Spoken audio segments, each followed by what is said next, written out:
We begin with a developing story we've been following all day, the manhunt for a convicted murderer who was mistakenly released from Cook County Jail. At this hour, there are a lot of questions about exactly how that could have happened. Good evening. Stephen Robbins was allowed to walk out of the Cook County Jail on Wednesday night. Well, he should have been returned to a prison in Indiana where he was serving a 60-year murder sentence. Instead, he remains on the loose at this hour. ABC 7's Paul Meinke is joining us live in Maywood, where Cook County Sheriff Tom Dart just talked about the case. Paul. Cheryl, this appears to have been a clerical error, a very, very embarrassing clerical error in a system that is still heavily reliant on the passage of paper. Sheriff Tom Dart a few minutes ago telling us, we let people down, and we're going to fix this. The long and short of it is that while the sheriff's police have some leads onto the possible whereabouts of this convicted killer who was on the loose, at this hour, he remains at large. So it was a clerical error.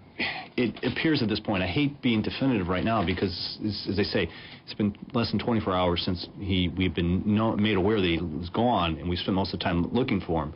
But our initial investigation appears to be a clerical error. And in no way are we talking responsibility. We let people down, and we're going to fix this. This is Stephen Robbins, convicted 10 years ago of a murder in Indianapolis. He was doing his time at the Indiana State Prison in Michigan City, a 60-year sentence. On Tuesday, he was driven from the prison to Cook County because of a 20-year-old outstanding criminal warrant here. The apparent intent was to clear it from the books. So Robbins went to court here Wednesday. The warrant was formally quashed, paperwork carted out. Back to jail goes Robbins, who should have been returned to Indiana. But what's seen in the jail is that the old Cook County charge had been dismissed. So Stephen Robbins, convicted killer, is allowed to go free, walks out, and in civilian clothing. Where'd they come from? Usually what they would take with them would be their legal material because it was a court case, and maybe hygiene items because they would be there for a few days, but it would be a very minimal amount of items that would go with them. So no need for civilian clothing. Furthermore, the state's attorney says there was no need to bring Robbins here at all. The Cook County Sheriff's Police in their extradition unit and fugitive warrant unit asked for us to bring him back, and they actually have the responsibility to bring him back.